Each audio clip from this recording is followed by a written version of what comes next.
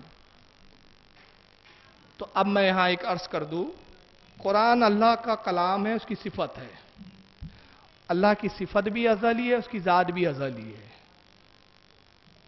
اللہ کی صفت بھی ازلی اور اس کی ذات بھی ازلی۔ قرآن لوح محفوظ پر لکھا ہوا تھا، اور یہ نازل کب ہوا ہے؟ قرآن خود بیان کرتا ہے کہ لوح محفوظ سے آسمان اول پر ہم نے اس کو اتارا کب؟ سورہ قدر میں فرماتا ہے اِنَّا أَنزَلْنَاهُ فِي لَيْلَةِ الْقَدْرِ، یہی وہ مبارک رات ہے جس میں ہم نے قرآن کو نازل کیا پہلے آسمان پر۔ وَمَا أَدْرَكَ مَا لَيْلَةُ الْقَدْرِ، لیلۃ القدر کے بارے میں تم کیا جانتے ہو؟ لیلۃ القدر خیر من الف شہر، لیلۃ القدر 1000 راتوں سے بہتر رات ہے۔ وہ رات جس رات ہم نے قرآن اتارا وہ 1000 راتوں سے بہتر رات۔ تو قرآن لوح محفوظ پر تھا، تو زبور تو اتر چکا تھا، انجیل تو آ چکی تھی، توریت تو آ چکی تھی، تو علی کا بھی یہاں علم دیکھے، علی جب ماں کے شکم میں تھے تو زبور کے حافظ تھے، علی جب ماں کے شکم میں تھے تو توریت کے حافظ تھے، علی ماں کے شکم میں تھے تو انجیل کے حافظ تھے، اور جب نبی کے آگوش میں آئے، آگوش نبی کا کمال یہ تھا کہ تھے کعبے کے اندر موجود، نگاہ لوح محفوظ پہ قرآن کو دیکھ رہی تھی۔ تو جو علی پیدا ہو کر لوح محفوظ کو قرآن کو دیکھ رہا ہے، پیدا ہونے کے بعد اگر وہ جوانی میں یہ کہتا ہے، ابن عساکر نے لکھا لوگوں قسم وحدہ لا شریک کی سلونی، مجھ سے پوچھو آسمان کے بارے میں، جتنے تم دنیا کے راستوں سے واقف نہیں اتنا میں آسمان کے راستوں سے واقف ہوں، جتنا تم دنیا کے بارے میں نہیں جانتے میں آسمان دنیا کے بارے میں جانتا ہوں۔ سلونی عن شیء،